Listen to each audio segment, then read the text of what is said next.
দাদা দিদির মধ্যে কি নিয়ে শুধু অর্থ কে কত নিঃসর্গ হবে।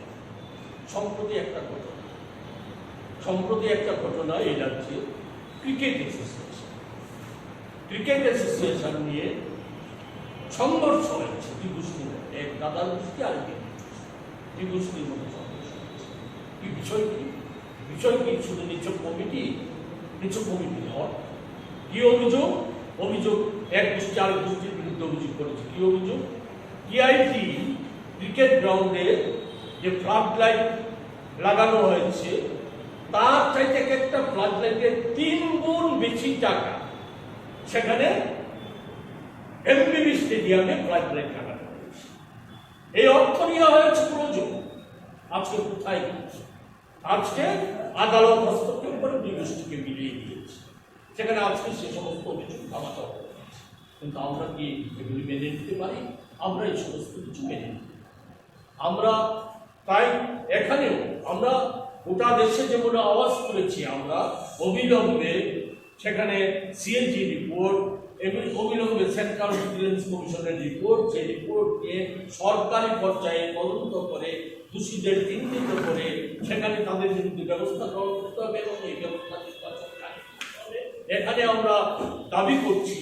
এখানে যে সমস্ত দুর্নীতি আজকে হচ্ছে, আজকে দুর্নীতি তো সেখানে বলে বোঝাতে হয় না। আজকে যদি আমরা দেখি যে 18 সালের আগে বিজেপির একটা অংশের নেতা কর্মী আজকে যারা তুলে ধরে, তারা তো আগে তাদের তো এই রাজ্যের কোনো মানুষ না। এই রাজ্যে তো আমরা দেখেছি যে তাদের একটা অংশ যারা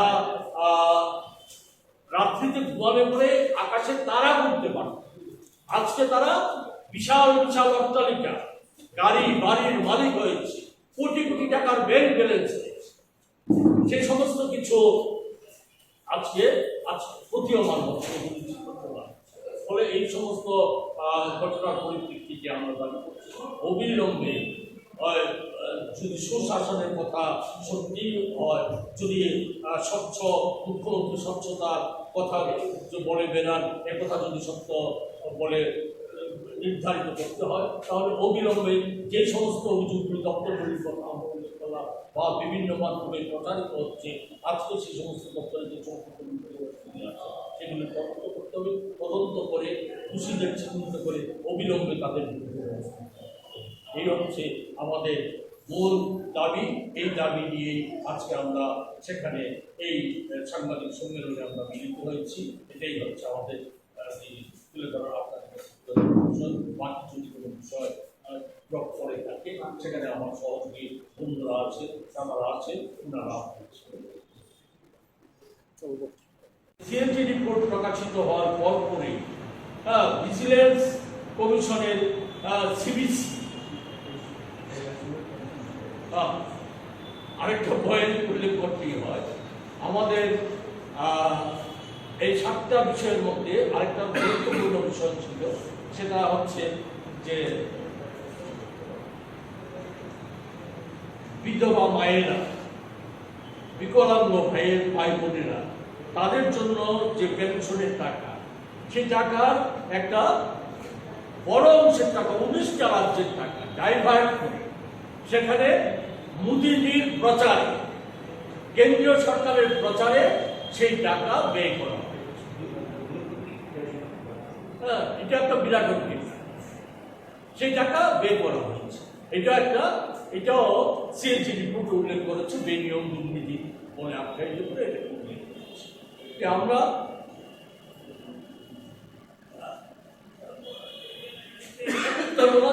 যে 7টা ক্ষেত্রকে চিহ্নিত করেছে, সেই 7টা ক্ষেত্রই হচ্ছে দুর্নীতির আখড়া। আর আজকে আর শুধু 7টা ক্ষেত্র নয়, সিএজি রিপোর্ট প্রকাশিত করার পর সিবিসি দেশের আরো 16টা ক্ষেত্র, তার মধ্যে সবচাইতে উল্লেখযোগ্য হচ্ছে কি, সবচাইতে উল্লেখযোগ্য হচ্ছে মোদিজির সেকেন্ড ইন কমান্ড অমিত শাহর যে দপ্তর, স্বরাষ্ট্র দপ্তর, সেই স্বরাষ্ট্র দপ্তর হচ্ছে দুর্নীতির বড় আখড়া। 1,15,203টা 16টা দপ্তর, স্বরাষ্ট্র, রেল, পরিবহন সহ ব্যাংক, পরিবহন সহ 16টা দপ্তর এই রিপোর্টে আছে যে 16টা দপ্তর, 16টা দপ্তরকে চিহ্নিত করেছে সিবিসি। সেখানে 1,15,203টা কমপ্লেইন আছে, অভিযোগ।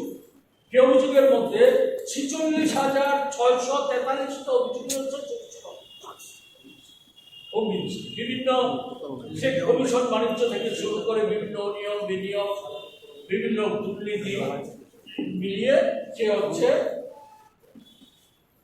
46,663। কোথায় আছে? কোথায় আছে? ব্যাংকের দুর্নীতি তো বলে না, লাঠি তুলে দেওয়ার ব্যবস্থা। আদানি আম্বানিদের ব্যাংকের টাকা তুলে দিচ্ছে, স্টেট ব্যাংক কোটি কোটি টাকা আদানি এলআইসি কোটি কোটি টাকা সাধারণ মানুষের যেখানে আমার সুরক্ষিত টাকার কথা, সেই টাকা সাধারণ মানুষের টাকা, ব্যাংকের টাকা, সেই সমস্ত টাকা তুলে দিচ্ছে মোদিজি। শুধু এই 7টা বা 16টা ক্ষেত্রই না, নানাভাবে আমাদের জাতীয় সম্পদ যেগুলি আছে সেই জাতীয় সম্পদগুলিকে কর্পোরেটদের হাতে, মোদিজির অনুগত যারা কর্পোরেট সংস্থা আছে তাদের হাতে তুলে দিচ্ছে জাতীয় সংস্থা। এক ভয়ঙ্কর পরিস্থিতি দুর্নীতিতে নিমজ্জিত। এমত অবস্থায় দাঁড়িয়ে আমরা যদি আমাদের রাজ্যের ছবি দেখি, রাজ্যে আমরা কি দেখছি? রাজ্যে আমরা লক্ষ্য করছি যে রাজ্যের এই মোদিজির যে পাহারাদাররা আছে, চৌকিদাররা আছে, সেই চৌকিদাররা 5.5 বছর রাজ্যটাকে আজকে একটা বলা যায় একটা ভয়ঙ্কর জায়গায় নিয়ে গিয়েছে। এমন কোন দপ্তর নেই, সরকারি দপ্তর নেই যেখানে আজকে আর দুর্নীতি মুক্ত একটাও সরকারি দপ্তর খুঁজে পাওয়া যায়। এমন একটা জায়গায় নিয়ে গিয়েছে আমাদের রাজ্যে। যদি আমরা দেখি রেগাতে দুর্নীতি, শিক্ষা দপ্তরে দুর্নীতি, স্বাস্থ্য দপ্তরে দুর্নীতি, আবাসনের দুর্নীতি, আবাসনের ক্ষেত্রে তো নির্লজ্জভাবে দুর্নীতি। সেখানে মোদিজি গর্ব করে বলছেন যে একজন লোককেও আমরা কাঁচা ঘরে থাকতে দেব না। এখানে আবাসনের যে ঘর নির্মাণের টাকা বরাদ্দ হচ্ছে, কিস্তির টাকা গেলে করে মন্ডলে কমিশন, নেতাদের কমিশন, না হলে কিস্তির টাকা পাওয়া যায়। সে আবাসনে নানা ধরনের দুর্নীতি চলছে। চাকুরির ক্ষেত্রে বলা যায় চাকুরি তো এমনিতেই হচ্ছে না। নানা প্রতিশ্রুতি দিয়েছিল নির্বাচনের আগে, 8 সালের আগে তারা মিস করে চাকরি, বছরে 50,000 চাকরি। কোথায় চাকরি হচ্ছে? চাকরি হচ্ছে অর্থে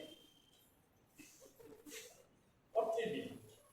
এমনকি বলতে লজ্জা হয়, ভাবতে লজ্জা হয়, সামান্য মাইনের অঙ্গনাদি চাকরির ক্ষেত্রেও সেখানে আজকে অর্থের বিনিময়ে সেই চাকরি এটা শুধু আমাদের এই কেলেঙ্কারির কথা শুধু আমাদের বা মিডিয়ার কথা নয়, মিডিয়ার কথা সদলীয় লোক তারা প্রচার করছে, তারা সেখানে কোথাও কোথাও অঙ্গনাদি সেক্টরে তালা বেঁধে দিচ্ছে, এগুলি বেঁধে দিচ্ছে। সেভাবে বলছে